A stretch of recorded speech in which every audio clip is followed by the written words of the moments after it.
Ciao and welcome. Gail, one of my subscribers, has asked me to cook my own recipe for spaghetti pie.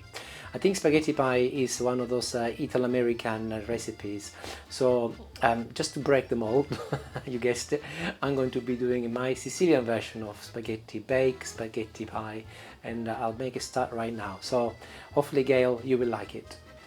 And I'll start by removing a little head from an aubergine. And using a braid knife, I will slice my aubergine into 1 centimeter slices. I would strongly recommend you use a braid knife for this job, although they're quite vicious, so be careful. They are the safest to use if used properly, because they are excellent for this job. And as they are, no need to add any oil, no need to add any salt at this stage, just place them inside a hot pan. And within a few minutes, they will be ready to be turned around. They are already changing in color and they're perfect. However, aubergines, although they're delicious, they cannot be trusted. They will burn very, very easily. So stay on top of them and stay close by and check them to ensure that they're cooking and not burning. And they're all cooked. I've transferred them on my chopping board and I'm now cutting them lengthwise first. You will know that they're done, by the way, because aubergines, once they're cooked, they turn translucent and they are very, very soft to touch as well, but not burned. They're going to be a filling inside the pie, and I'm going to be cutting them now across 3 ways. I've transferred them into a bowl and I'm going to be crushing in a clove of garlic first, a drizzle of olive oil, some salt, some pepper, and a generous pinch of parsley. They smell wonderful, and actually you can eat them as they are already. However, they are a filling for the pie, so I will mix them together and I will leave them to marinate until I need them later when we start putting the fillings inside the pie. And I'm gonna get the sauce ready now, and I'll start with the soffritto. I've got a carrot, a small carrot, half a celery stick and a medium-sized white or golden onion. And I will be chopping my vegetables very, very, very small. And although I might have said this before, for the benefit of new people watching the channel, soffritto is the Italian word for the mixture of carrots, celery and onions when they are fried, especially for recipes like this. It's a very, very standard way of cooking, starting a sauce in Italy, starting with a soffritto. And add a little more olive oil in the new frying pan and add your chopped vegetables. And I'll leave them for a few minutes on a medium to high temperature until the onions have softened up and turned into a lovely golden color.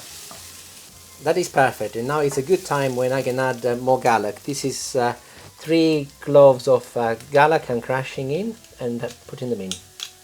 And immediately after the garlic I will be adding 500 grams of mince. 250 is beef and 250 grams is pork.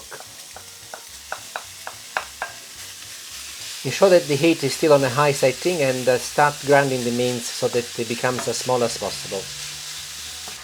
Looking wonderful. Once the mince has turned all lovely and brown like this, and all of the water has evaporated and you can see that the juices have caramelized, is when you can add a little dry white wine.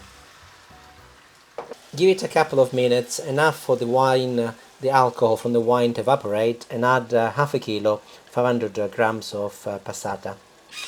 I'm going to be adding some salt and some pepper, a pinch of oregano, and a generous amount of fresh basil.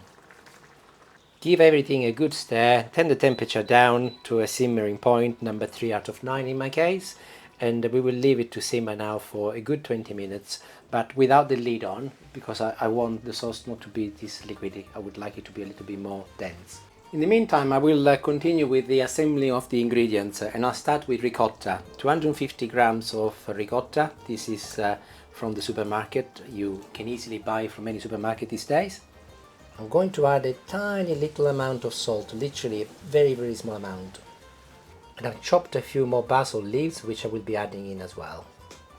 And mix everything together with a spatula. This will go at the very top of the pie towards the end, but I'm getting it ready now. And it's perfect. Look, has reduced in volume considerably and is a lot denser, which is what I'm looking for.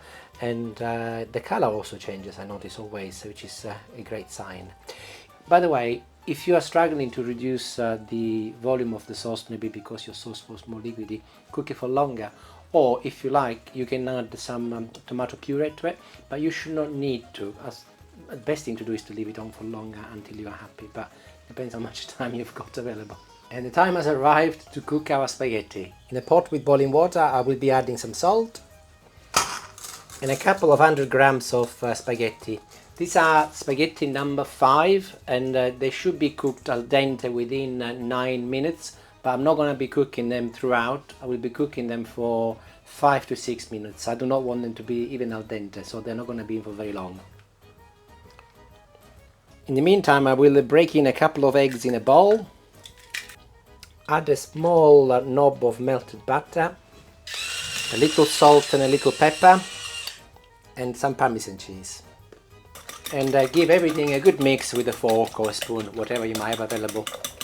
So just pick them up, and as they are, put them inside the bowl with the egg. And mix them together, almost like if you were making a carbonara. Next job is to grease a baking tin, which I'm doing it with butter. And this is 23 centimeters in diameter and 6 centimeters deep. I would also suggest that before we start filling it, you put a tray underneath, the tray which you will use in the oven, just in case any sauce was to escape. Start by pouring in your spaghetti. And using your fingers, and should be safe by now because the pasta should have cooled down, raise the spaghetti against the edge of your tin. This will make the pie considerably prettier when it's cooked. And fill it with your sauce, which should be nice and dense, and you can also use your spoon as a way to push your pasta against the edges of the tin. Remember the aubergine at the beginning? Part of my Sicilian touch, one of the 2 Sicilian touches. This is time to put them in. And again, with the help of a spoon, just push them down and make them nice and flat, ready for our ricotta. And there she is, our ricotta, my Sicilian ingredient number 2. And spread it across the entire surface, just like we've done with the aubergines. My next ingredient is a general layer of mozzarella cheese, which I also grated earlier. This is fresh mozzarella. You might actually find that using your hands is easier now with the mozzarella. And the very last ingredient before I put it in the oven is a sprinkle of Parmesan cheese, which I've also grated earlier. And likewise, make sure that the entire surface is properly covered. And that is it, ready to go in the oven. I'll treat it like a lasagna, so it'll be going in the oven for 35 minutes at 180 degrees in a fan oven. If you've got a normal conventional oven, you can put the temperature up by 10 degrees to 190. 20 minutes, first 20 minutes with some tinfoil on top.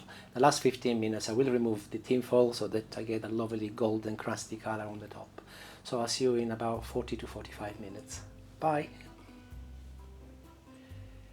And I am back, as planned, 35 minutes, just like a lasagna, and the last 2 minutes, by the way, I put it under the grill to give a little bit of a more golden color, and here she is. It's still piping hot, so I'm going to let it rest now for 10 minutes before we can then cut the edges and carve it.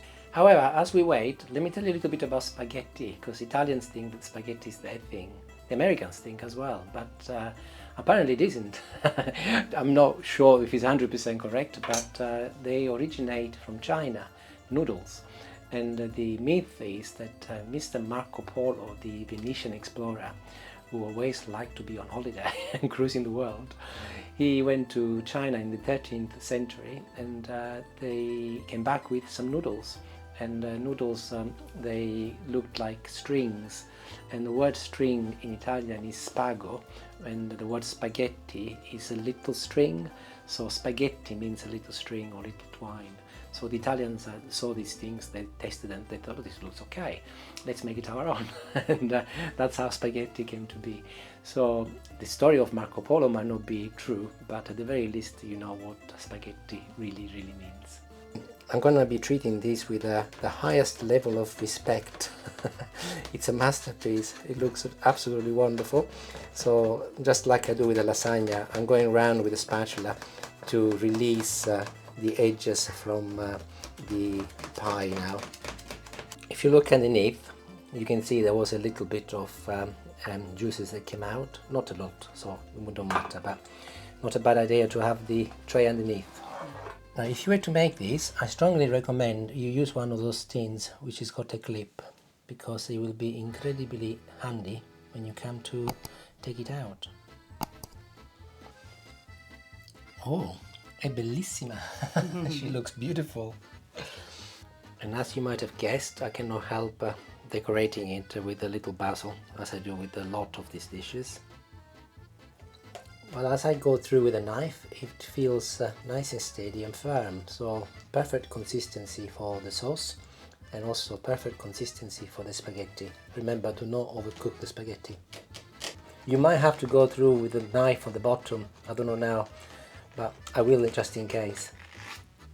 And just like a cake, we lift the slice very gently.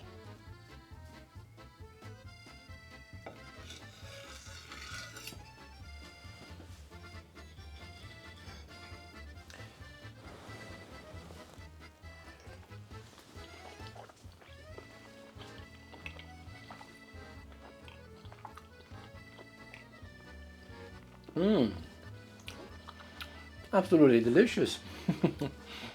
Thank you, Marco Polo.